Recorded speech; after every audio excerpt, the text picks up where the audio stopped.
नवरात्रि हिंदुओं के सबसे पवित्र त्योहारों में से एक है। यह तो सभी जानते हैं कि नवरात्रि में देवी दुर्गा के अलग-अलग रूपों की पूजा की जाती है। लेकिन इन नवरात्रि के पीछे की एक पौराणिक कथा भी है। दरअसल पौराणिक कथाओं के अनुसार प्राचीन काल में महिषासुर नाम का एक दानव हुआ करता था। उसने कठोर तपस्या से ब्रह्मा जी को प्रसन्न कर लिया। ब्रह्मा ने प्रसन्न होकर उससे वरदान मांगने को कहा। तब महिषासुर दानव ने भगवान ब्रह्मा से अमर होने का वरदान मांगा। ब्रह्मा ने कहा कि अमर होने का वरदान नहीं दिया जा सकता। तब उसने ब्रह्मा से यह वरदान मांगा कि कोई पुरुष या देव अथवा दानव उसे न मार सके। ब्रह्मा ने उसे वरदान दे दिया कि तीनों लोकों में कोई पुरुष, देव अथवा दानव उसे नहीं मार सकता है। यह वरदान पाने के बाद महिषासुर दानव के अत्याचार बहुत ज्यादा बढ़ने लगे। उसे यह विश्वास हो चला था कि ब्रह्मा के वरदान के बाद अब वह अमर हो चला है। एक दिन उसने देवलोक पर आक्रमण कर दिया। इस बात से घबराकर सभी देवता ब्रह्मा, विष्णु और महेश की शरण में गए। क्योंकि कोई पुरुष, देवता या दानव महिषासुर दानव का वध नहीं कर सकता था, इसलिए मां आदिशक्ति देवी दुर्गा का रूप में प्रकट हुई। 9 दिनों तक महिषासुर दानव और देवी दुर्गा के बीच में घमासान युद्ध चला। 10वें दिन मां दुर्गा ने दुष्ट दानव महिषासुर का अंत कर दिया।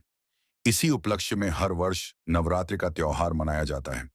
मां दुर्गा का 9 दिन अलग अलग रूप में पूजा की जाती है। मां दुर्गा का प्रथम रूप है शैलपुत्री। पर्वतराज हिमालय के यहाँ जन्म होने से इन्हें शैलपुत्री कहा जाता है। नवरात्रि की प्रथम तिथि को शैलपुत्री की पूजा की जाती है। इनके पूजन से भक्त सदा धन धान्य से परिपूर्ण रहते हैं। मां दुर्गा का दूसरा रूप ब्रह्मचारिणी है।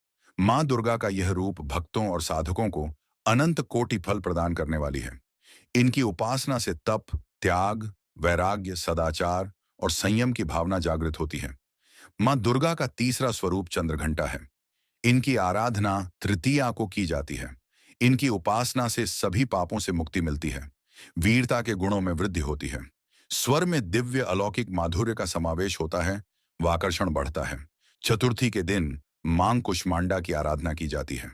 इनकी उपासना से सिद्धियों, निधियों को प्राप्त कर समस्त रोग शोक दूर होकर आयु व यश में वृद्धि होती है। नवरात्रि का 5वां दिन स्कंद माता की उपासना का दिन होता है। मोक्ष के द्वार खोलने वाली माता परम सुखदायी है। मां अपने भक्तों की समस्त इच्छाओं की पूर्ति करती है। मां का 6वां रूप कात्यायनी है। छठे दिन इनकी पूजा अर्चना की जाती है। इनके पूजन से अद्भुत शक्ति का संचार होता है।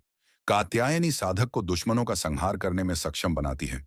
इनका ध्यान गोधूली बेला में करना होता है। नवरात्रि की सप्तमी के दिन मां काली रात्रि की आराधना का विधान है। इनकी पूजा अर्चना करने से सभी पापों से मुक्ति मिलती है। वो दुश्मनों का नाश होता है, तेज बढ़ता है। देवी का 8वां रूप मां गौरी है। इनका अष्टमी के दिन पूजन का विधान है। इनकी पूजा सारा संसार करता है।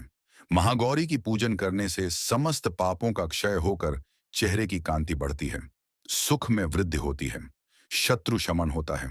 मां सिद्धिदात्री की आराधना नवरात्रि की 9वीं के दिन किया जाता है। इनकी आराधना से जातक अणिमा, लघिमा, प्राप्ति प्राकाम्य, महिमा, ईशित्व, सर्वकामावसायिता, दूर श्रवण, परकाया प्रवेश, वाक सिद्धि, अमृतत्व, भावना सिद्धि आदि समस्त नव निधियों की प्राप्ति होती है। चैत्र नवरात्रि शुरू होने वाला है। 9 दिनों तक देवी मां की पूजा अर्चना की जाती है। घरों में कलश की स्थापना की जाती है। इस 9 दिन व्रत भी रखा जाता है। माता दुर्गा की आराधना के लिए भक्त दिन रात फलाहार व्रत रखते हैं। इससे आध्यात्मिक लाभ तो मिलता ही है, आप सेहतमंद भी रहते हैं। नवरात्रि में व्रत रखने के फायदे ही फायदे होते हैं। बॉडी अच्छी तरह डिटॉक्स होती है, इम्यूनिटी बढ़ता है और चेहरा भी खिला खिला रहता है। आइए जानते हैं नवरात्रि में व्रत रखने से हेल्थ को क्या क्या बेनिफिट्स होते हैं।